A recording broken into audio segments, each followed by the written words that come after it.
But then I also graduated college with 2.5 GPA. Yeah, let that sink in. 2.5 GPA. So any of you out there that are worried about grades, like, you can make this thing happen.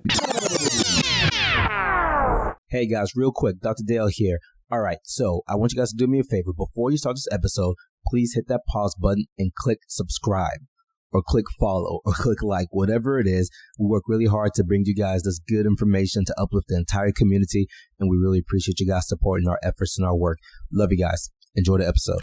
What is up, fam? It's Dr. Dale here, the author of How to Raise a Doctor, Wisdom from Parents Who Did It, PreMed Mondays, Black Men in White Coats, 100 Rules for Success, and the Dr. Doc Children's Series. And of course, listen to the Black Men in White Coats podcast, the place where Black physicians have the platform to share their stories with listeners like you. We're in a crazy day and age right now, folks.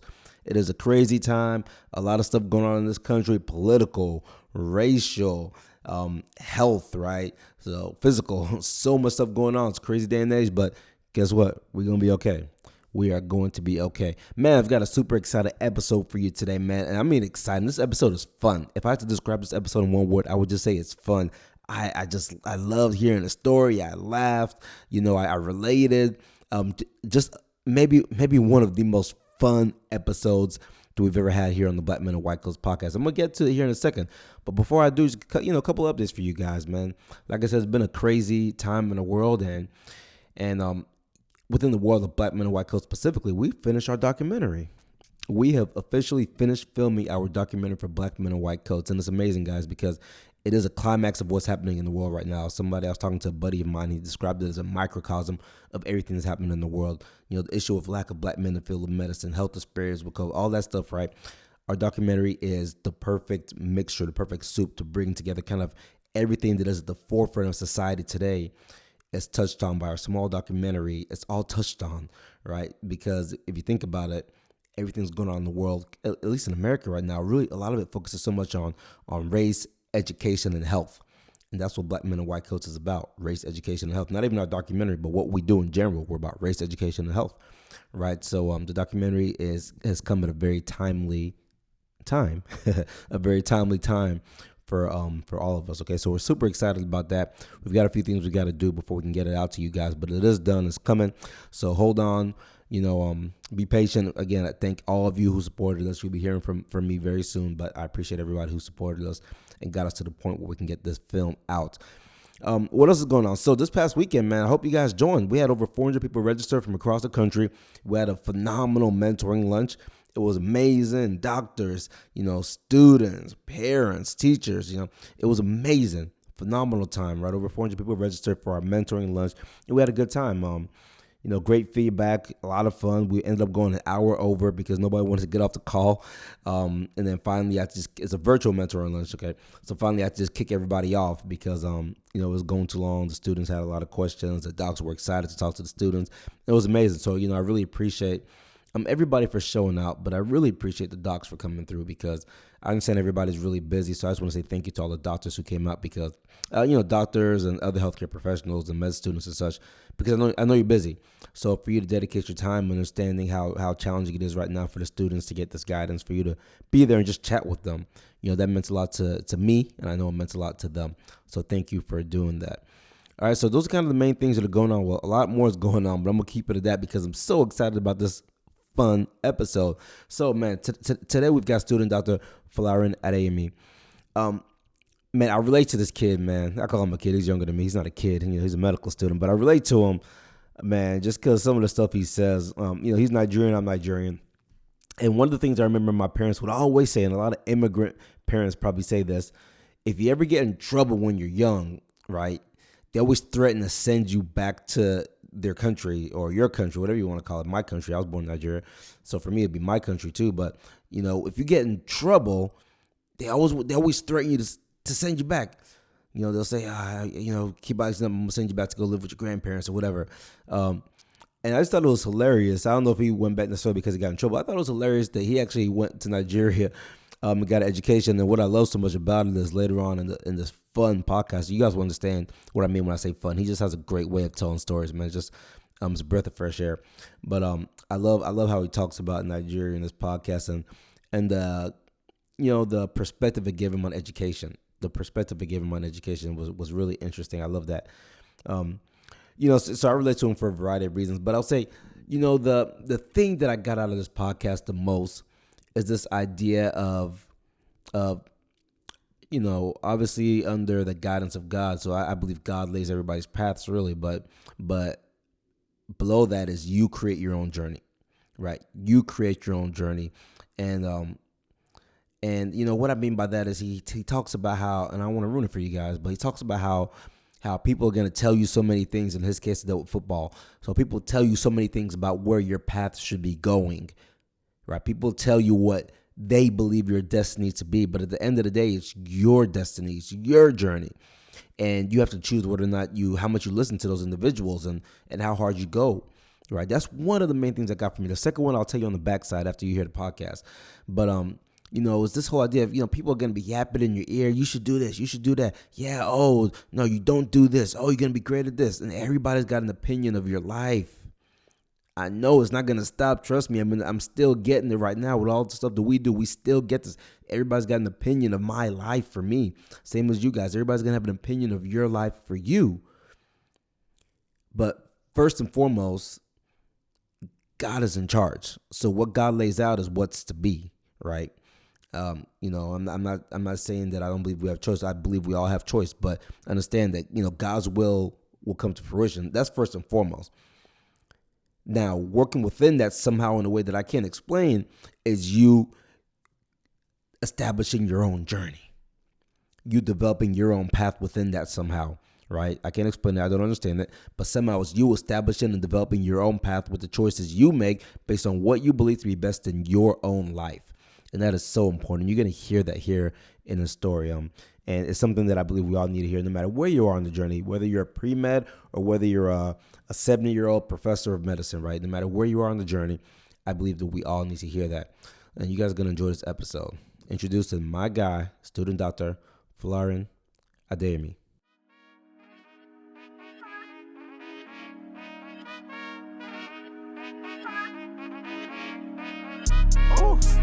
I want them band like a daddy, yeah. Oh, let's do it like Flagger, yeah. I'm kicking flavor, no saga, yeah. Hey, I like them blues. I might go Janet like Jackson. I got them options, yeah. It's all about progression. Life is like a blessing. Everything a win, loss is like a lesson. Ooh, ooh.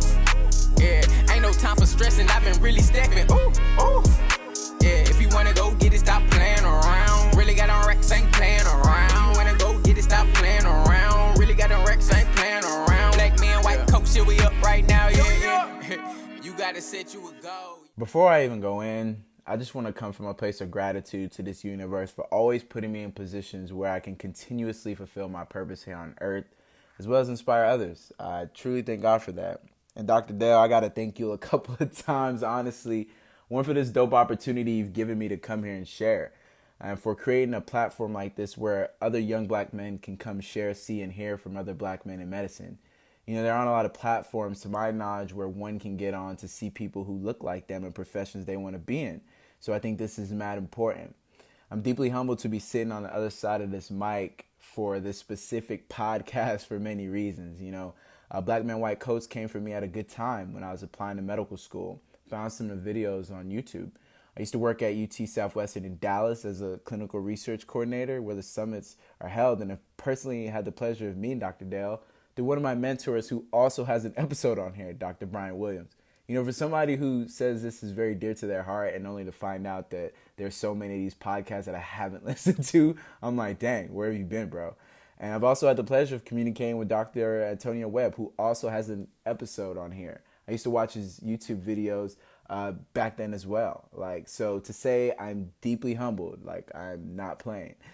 So I'm going to start with some background, but then expand on my sense of self and identity, because I feel like it was at those self-realization moments that things started to pivot in my life. So I come from a family of three. I have two sisters and me. I was born in PG County, Maryland. Both of my parents are of Nigerian descent.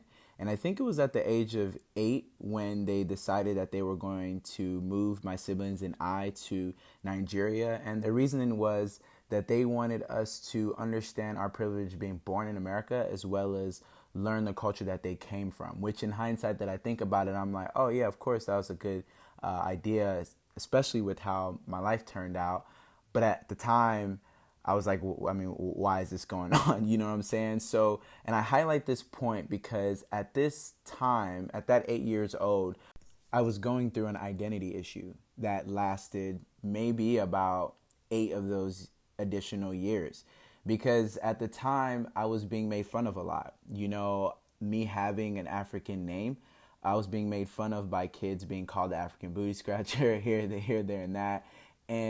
But for me, I couldn't really understand why people that I thought looked like me were judging me or making fun of me because my name was not from here. And then I get moved to Nigeria where I'm being made fun of because I'm the American, or that I'm the wannabe American kid, or I'm the kid with the American accent. So for me, it was a big issue with my identity and my sense of self, which it's usually in that period that kids, boys, are open up to influence at that time. You know what I'm saying? When they don't have a strong sense of identity and self. So it was at that period in time where I was open to a lot of influences. You guys will be able to see some of that the more I'm able to go into that.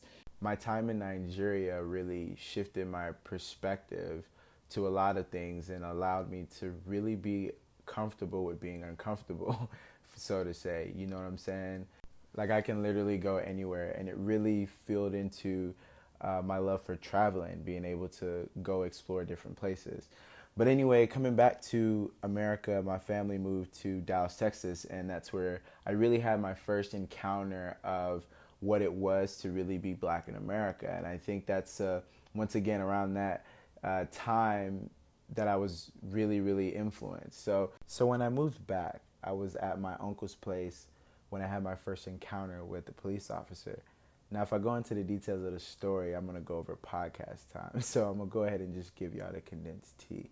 But I went out one night, and I thought I was being followed by a vehicle. And that vehicle ended up being a police officer, which to me was good news. But that's not how that situation went. I ended up being cuffed up and taken to the holding cell.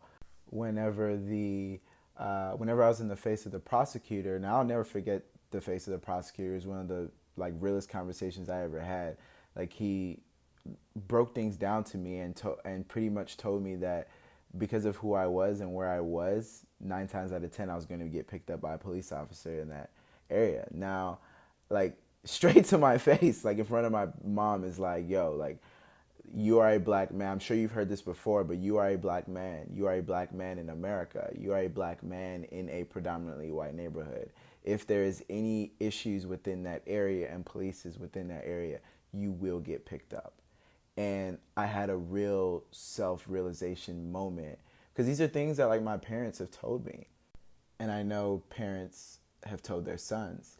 Now, but we're not thinking that whenever we walk somewhere that we're having to apply that same principle, especially when we're not doing anything crazy or than just being human, you know? So for me at that time, it was just a surreal moment that this bozo prosecutor, he's not really a bozo, but he's really just telling me to tighten up, you know? And the judge was the same way. He was real, and he broke down the situation to me again, and he really just offered me a bargain deal on his end, saying that if I did well on my academics the next 6 weeks that I could forget everything else ever happened, which was easy for me at the time because I just came from Nigeria, and their curriculum is one of the hardest curriculums I have ever faced. I'm not playing. Those guys know what they're doing. Those kids are smart. You know what I'm saying? So I wasn't really challenged a lot that way. Plus, I was really open to any influences, which is why I'm a strong advocate for our young Black boys to have mentors, because that's the age that they're really, really influenced. I noticed that I became really influenced quickly.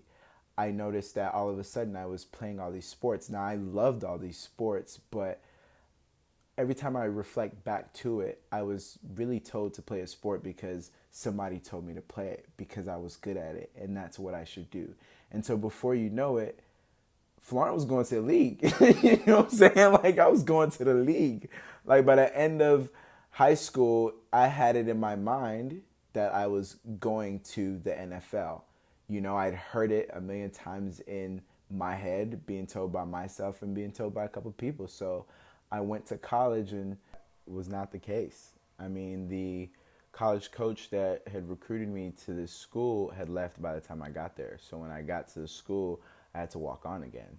Now I'm talking about sports, but anybody out there like that has played sports or that is currently in sports, like, shout out goes to them. Like, for real, like, I think anybody who plays a sport is probably one of the most like disciplined set of people. You know what I'm saying? So like, if you're out there doing your thing, like, shout out goes to you, because it's not easy to be a student athlete, and especially when you're in college, it's just not easy.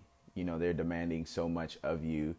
Like a typical day would be, you're up at 6 because you have weights at 7, and then because you have to be in class by 8, all your classes have to be from 8 to 12. And then, yeah, you may get a lunch break to 1 o'clock, but then you got to go to treatment, and then you got to go to meetings, and then you got to go to practice. And then you're going to practice after that. And then, yeah, you're going to go to dinner, but some of those have study hall, might have to go to study hall. And then during game week, you're coming back to watch film again. So how much studying time are you even going to do after that? So for a lot of people, it's almost at a pick and choose. And to those that can do both, like, kudos goes out to you. But it's really, really difficult. And most of us were betting on going to the NFL. That's what I noticed. I noticed that every black person on my team had the same story. Like, we all had similar stories. We were all really good at our high schools and were told that we should come play. And a lot of them were actually really, really good. Like, I'm not putting that on anything, you know what I'm saying? But a lot of us were told that we should play these sports, and then we get to college. And then one thing that everybody doesn't realize is that everybody was the best at their high school. So now they're coming to a really competitive college, and where everyone was the best. And everyone there is competing to be the 1% in the NFL. So, you know, there's a lot of motivation in that, and the hunger is there. But the truth is that is not all of those kids are going to make it. And then when they realize, because college sports is cutthroat, you're going to know, you know, when you realize that it's not going to happen in the way you envisioned it, the dream starts to die, and a lot of motivation dies with it. And that's what happened to a lot of my teammates, was that everybody was so gung-ho on making it out, you know what I'm saying, by the means of playing sports, but not everybody could do that. And they forgot that they had range, because they weren't told that they had range. They were told that they can do this one thing and this one thing only. And that's when I realized that we were told a lot of the same things, and that we all had similar dreams. Now, I remember having a conversation with one of my teammates, and he was telling me how, you know, this was it for him. Like, he did not know how to apply himself academically, and that school was football was the only thing that he could do. And he was just sad because things weren't working out the way he envisioned it. And because they weren't working out that way, he knew that he was going to go back to Mississippi. And he had explained to me the things that were going on in Mississippi at the time. And just like that, next semester he was gone, along with a couple of others that I started playing with. So there was a time I had asked myself that, why did it feel like a lot of us were told, or like not even necessarily told, but why is that a lot of us felt like we were one-dimensional? And that's how I felt like a lot of us felt. I'm not speaking for everybody else. That's how I felt like a lot of us felt like. Because, and this is the reason why I had like a lot of beef with college sports at the time, because they demand so much of these young adults, and they just get rid of them if they don't need them anymore. And that's how cutthroat sports usually is. Like once you're done, it's a wrap. Like it's next man up. And even though that might be good for a team to like win, but for the individual themselves, like what does that do to them? What does that do to their mental state? Especially when most of these cats think that there's no other option for them. Now, when I started to play more, I literally had to pick and choose on which one I wanted to do more, sports or academia. And I chose sports. And after the semester, my grades were terrible. Now, this was the semester before I graduated college. So for me, it was a real evaluation point. When I got those grades back at the end of the semester, I had achieved every single thing I wanted to that semester as an athlete. But academia-wise, it was not even close. You know what I'm saying? And so I had to really sit and evaluate what this meant for me going forward. I could continue to play because I had more eligible seasons, or was this it for me? And I sat, I never done math so fast before to crunch the numbers and realize that I was not going to make that 1%. I just wasn't. And I had to let the game go. I remember going into my coach's office and looking at his face when I told him I wasn't going to play, because he was like, yeah, you know, you've worked so hard to get to this point where you're actually getting more play time and you could actually fight for a spot next semester. And here you are giving it all of that away. And I remember that meeting being so hard for me because he was right. I fought all of that way to get to a good position. But for me, realizing where I was at that point in life, I knew I could not play anymore. And that was it. Now, I'm not telling anybody to give up their dreams because things aren't working for them. Like, a lot of things aren't going to work and you're going to have to continuously try. That's why I still have people that I know that went to the NFL. But you have to be able to realize whether what you're doing is for you versus everybody else. Because if it's for everybody else, yeah, you might have some steam, but it might not last long. It might not last long as the steam that comes from your core for yourself as to what you want to do with your life. You know what I'm saying? And if you're coming from a sport, if you're transitioning from a sport to medicine, you're going to be just fine. Like the principles you've learned within your sport, you can apply them. I apply those same principles when as I'm studying, like to prepare for exams and all that stuff. It's the same principles. But like I said, you have to know within yourself if it's what you want to do. Because the moment I realized that everything going forward was going to be for me, it was over. Like it was over, like a different sense, a different shift of like energy, because I knew exactly that everything I wanted to do was going to be for me. And so now graduating, I had to reevaluate. I mean, I graduated college young. I graduated college at 20 years old, so I had time on my hands. But then I also graduated college with 2.5 GPA. Yeah, let that sink in. 2.5 GPA. So any of you out there that are worried about grades, like, you can make this thing happen. You know what I'm saying? You just have to go get it. You have to be a go-getter. So like when I graduated from college, I knew that going forward, like I said, whatever I was going to do was going to be because I wanted to do it. So then I just started to fall into things that that had natural affinity for. I graduated with a exercise physiology and biology degree. So at the time I was thinking, you know what, maybe I can go into PT. But in order for me to go into PT, I know that I needed to work in the field first, because I wasn't just going to dive in head first. I was going to tap the water to see what it was like, especially after how college went, you know, especially being influenced by different things. And also, I didn't want to become a doctor because at the time, my dad was pressuring me to become a doctor. Any of you like Nigerian American kids will understand that, like, you know, parents do have influences on what you want to do. And I'm just the type of guy where you're just not going to tell me what to do. Like, that's just like, period. So I started working in the physical therapy field. I remember doing a internship in an outpatient physical therapy, then moved into inpatient care physical therapy, and then moving further into acute care physical therapy at UT Southwestern in Dallas. That was like my first job, like in Dallas after I left my college. This is back in 2000. This is like the end of 2014. Yeah, it's like the end of 2014. And so then, just started to, I was enjoying everything that I was doing. But then I had a wonderful patient experience, which completely switched my gears. And that whole story is another conversation for another day. Like I said, because I would run out of podcast time, literally.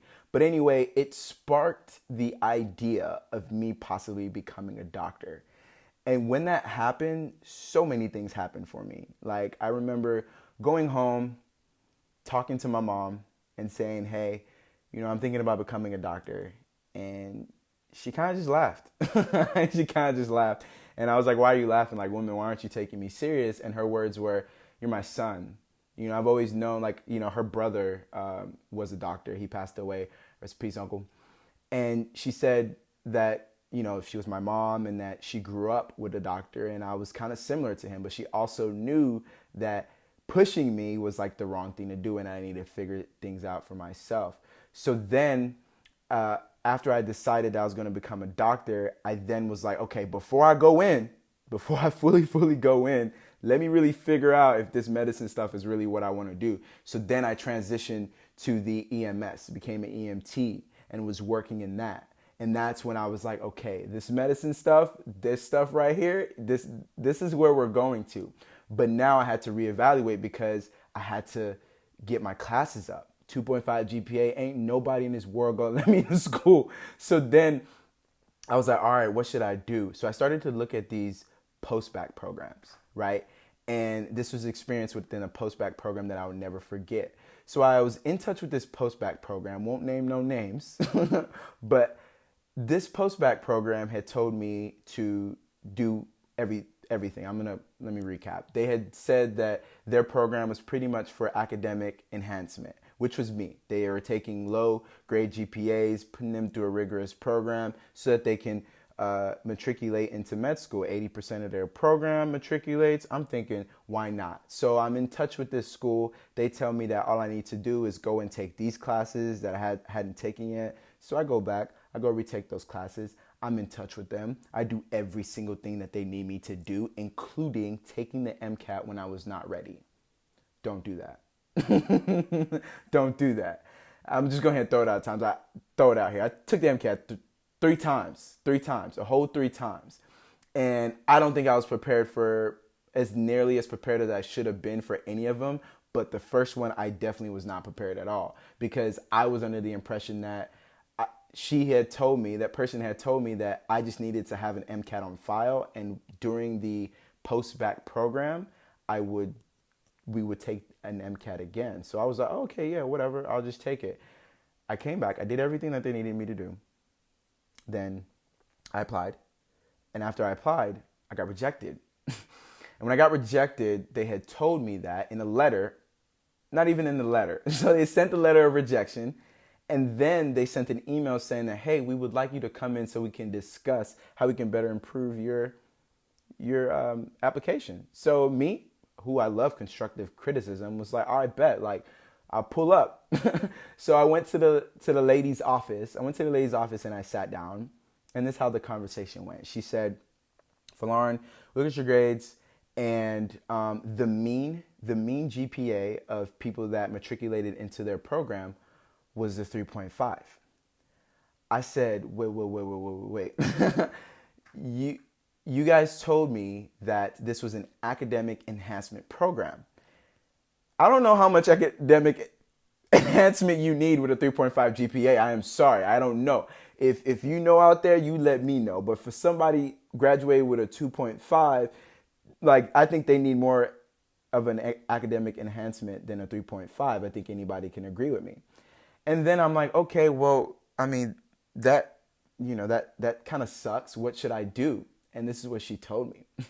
She said, you can go back to your undergrad and retake all of these classes, then reapply to this program, and then we can talk. And I remember saying, but ma'am, isn't that what your program was supposed to do? It was supposed to avoid me from having to go back and taking all these undergrad classes. If I go back and take all these undergrad classes, it kind of makes your program obsolete, right?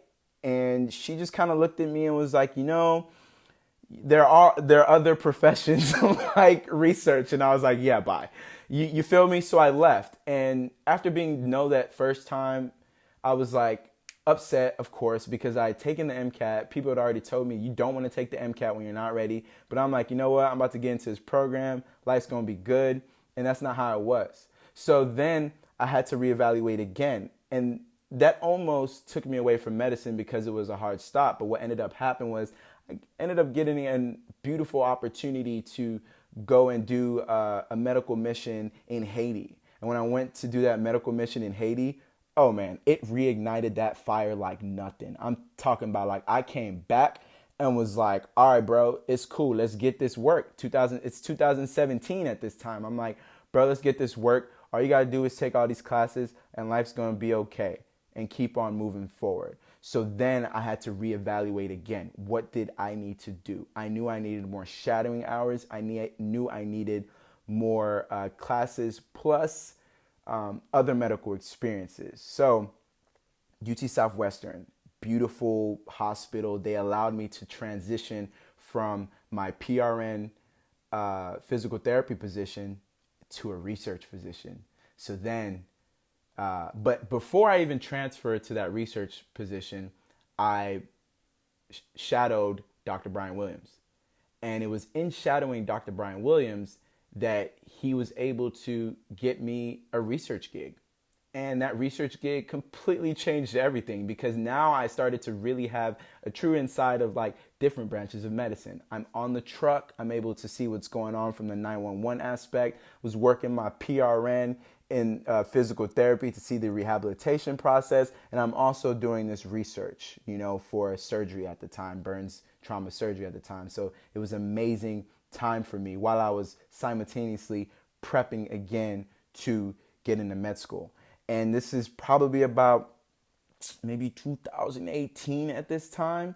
And 2018, was a good year. I prepped a lot for the MCAT at this time, ready to take it my second time. But the problem here was I was working so much. I was also taking biochemistry at the time, and it was just a lot. My advice to anybody who wants to take the MCAT, do not work. If you can afford not to work, don't work. Study.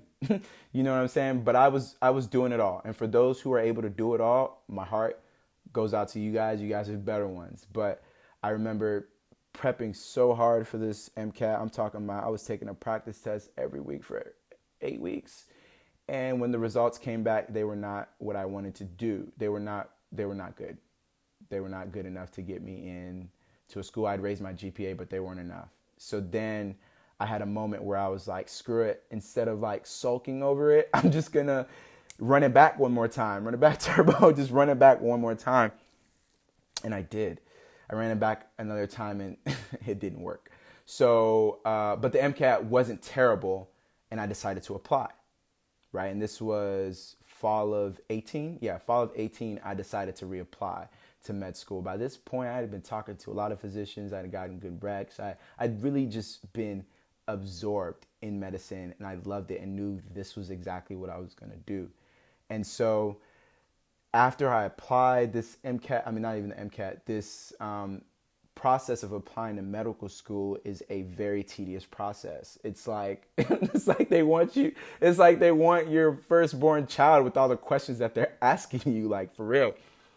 And I applied, but when I applied, I had told myself at the time I was starting to look at other places because for me it was, like I said, one of my teammates in high school had said something to me one time. He said, "A man with his mind made up is hard to stop." And I remember after being told no a couple times about how I should switch careers, because people are going to tell you to switch careers on the path to medicine. And even a couple of doctors will tell you to switch careers. I see why they do that now because it's really for the strong. Like it's a marathon for sure. It's a marathon running this whole medicine stuff. And I remember applying, and when I applied, I had told myself that I gave myself a deadline. I gave myself a deadline and said that if I did not get any like second interviews or anything else, I was going to switch my gears and I was going to look at Caribbean schools. And so whenever the application cycle went through, by December of 2018 going in 2019, I had no interviews at all. And so I told myself, I was like, bro, you told yourself you was going to do this. So what are you going to do? And I started to look into Caribbean medical schools. Now that was everybody's, oh my God, no, don't go to the Caribbean. It's going to be bad. You're not going to become doctor, this, and that, and the third. And it's scary.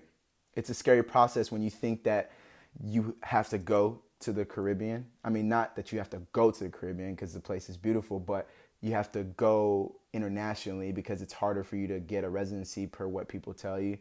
And I just decided that that wasn't going to be my portion. I decided that that wasn't going to be my story. I write my own story. You do not dictate what my story should be. And because of that mindset, guys, that self-realization into my mindset, into what I wanted to do as a person, I knew that I had to just do it. I had spoken to a couple of surgeons. A surgical oncologist at UT Southwestern went to the school I was looking at, St. George's University School of Medicine in West Indies. And he went there, and I met another couple of doctors who were also coming from the Caribbean schools. And all they told me was, you go there, you put your head down, you work hard, and you come back and you're fine. And I decided to take that leap of faith. I decided to bet on myself. You have to bet on yourself, period. In this life, I'm telling everybody that's listening, if somebody gave you $100,000, you take that $100,000 and you invest that within yourself. Because if you, that's the best return. The best return, period, is investing in yourself to bring out something, to, you know what I'm saying, to find your purpose, apply it to your potential, to apply yourself. These are all the things that I've learned over the couple of years, and it's now 2020 and your boy's in med school. You know what I'm saying? From making that decision in 2015, it took 5 years, but your boy's in med school and your boy's doing well. I can say that I'm doing well. So without even taking too much time, I just want to let every single person know that's listening to this podcast that you have to bet on yourself. Things are not going to be easy, but they will be worth it. If you want to come into medicine, we need more black men in medicine. We need diversity in medicine. These are things that you can do. And if it's not even medicine, whatever you decide to do, you can do it because that power is within you. The power is there, man. I promise you it's there. The same power, motivation that you had to do whatever you liked, you can channel that energy into anything else. I always tell people that whatever you're going to do, you do it 100%. And even if whatever you do is not what you end up doing later, doing it 100% will open a door to another thing. And when it opens that door to another thing, you do it 100%. And when you do that 100%, you continue to move forward. I read a book one time, and the book highlighted how in doing things 100%, things will always work out. Guys, find your purpose, apply it to your potential to yield the best outcome for yourself. As you apply yourself to whatever your heart desires externally, do not forget to be in constant search of figuring out who you are internally. Your internal and external journeys must run parallel for the ultimate synchronicity. My name is Folarin Adeyemi. I'm a first-year medical student at St. George's University in the Caribbean. And I'm about to be a black man in a white coat, man. Gotta take care. Student Dr. Folarin Adeyemi. Amazing. I told you it was going to be a fun episode. I just love it. I love the jovial energy he brings to it, right? The laughter, the joy. In medicine, sometimes I think we get into this funk of thinking medicine's all work and it's all serious and you can't have fun with it. But just hearing his voice, I mean, you just have to be happy hearing his voice and the story. You know, and you know, it's one thing to get a message. It's another thing for somebody to tell a story and deliver a message in a way that you enjoy and that you relate to, right? And that's what he did in this episode. That's why I love this episode so much in particular. You know, people always ask us, say, hey, Dr. Dale, why do you do, you're curious, why do you do your podcast the way you do? Why don't you sit down and have these interviews one-on-one? And, you know, we might throw some of those in here every now and then, but we do it this way so people can tell their story, right? Because that's what needs to happen. You know, black Black physicians need to be telling their story, so we let them tell their own story. I don't need to talk to you to tell your story. I want you to tell your story how you want to tell your story so people can relate to it. And this episode is the perfect the perfect example, really, of that exact point. You hear this and you can't help but to enjoy it. You can't help but to laugh with them. You can't help but to feel his happiness, his joy, right? And then you think about that and you think about what kind of doctor is he going to be, right? Keep in mind, he's a medical student still, but what kind of doctor will he be when he's all done? You hear it in his voice. You can tell he's going to be a good doctor. You can tell he's going to be a doctor that his patients love just from hearing his voice, the happiness in it, right? So on the front end, I told you I was going to tell you my second take-home message on the back end, right? So, the first take-home message dealt with this idea of, essentially your own path underneath the providence of God, having your own path that you create. You choose what you want to do and things of that sort. The second take-home point is betting on yourself. Betting on yourself. He talked about this idea of going offshore to the Caribbeans, and that's a whole nother episode, and we can talk about that. I have my own personal opinions about that. A lot of people are going to have their personal opinions about whether or not you should or should not go to an offshore medical school. But I love what he said. He said, you know what? I'm betting on myself. That's what it was about. Give me an opportunity. I'm betting on myself. And he's betting on himself, right? And he said, if you got $100,000, put it on yourself. And I agree with that, right? So invest in yourself.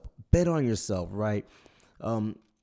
Just going back, man, it's funny. It's funny. I was talking to my brother. A lot of you guys will know Dr. Daniel. He does all this stuff with me with Black Men and White Coast, diversemedicine.com, etc. And Dr. Daniel was talking about, he was like, man, Dale, you've never told your story on Black Men and White Coast. I was like, nah, I haven't. I started Black Men and White Coast to put other people on. You guys will notice we don't talk about ourselves. Social media, I don't post about myself much. You guys notice that we don't do that type of stuff, right? If you guys see me on news or whatever, maybe every now and then I'll post it. But for the most part, you guys notice that I don't.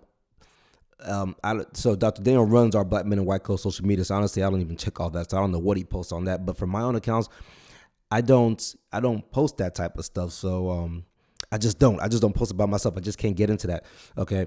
So, but the reason I'm bringing that up is because a lot of the stuff that I would love to tell you guys from my story, if I could tell you my story, one of the same things that he mentioned, if I one day I'll get my podcast out there so you guys can hear it. But one of the things that I would echo the student Dr. Folarin mentioned, this idea of going all in with yourself, right? Investing in yourself, betting on yourself. And I do a lot from that angle of preparing myself to be as good as I can in every area I do. And that means investing money for personal development. I paid for coaches to help develop myself, things of that sort, right?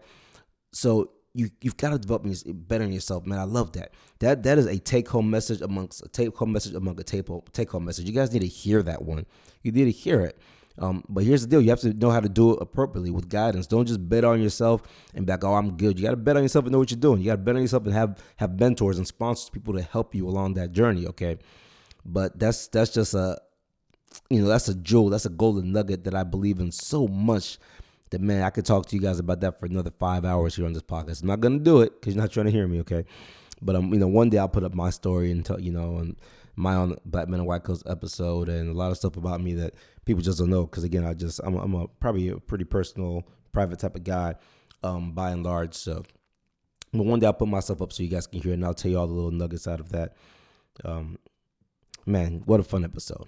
Student Dr. Folarin Adeyemi, thank you so very much. This episode brought me joy, made me happy just to hear it. So, I'm near certain, I can almost guarantee you that the listeners, the viewers, felt the same way.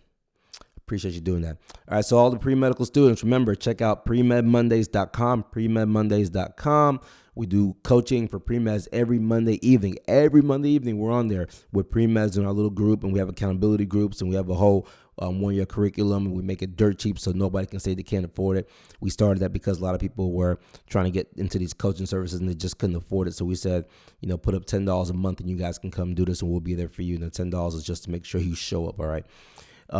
So that's the idea. That we're PreMedMondays.com, diversemedicine.com for pre-meds and for everybody else. Go on there, get a mentor. If you don't have a mentor, we've got doctors on there. We've got med students on there. We've got med school recruiters on there. So get on diversemedicine.com. It's free. Take advantage of all this stuff. We spend a lot of time Quite frankly, we put up a lot of our own personal money to make this stuff for you guys. So take advantage of it, man. Take advantage of it. All right, man. Next time we'll catch you. Love you. Bye.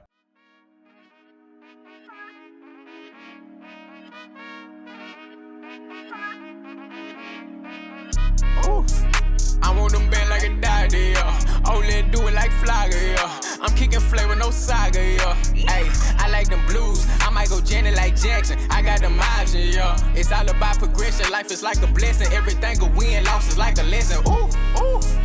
Yeah, ain't no time for stressing. I've been really stepping. Ooh, ooh.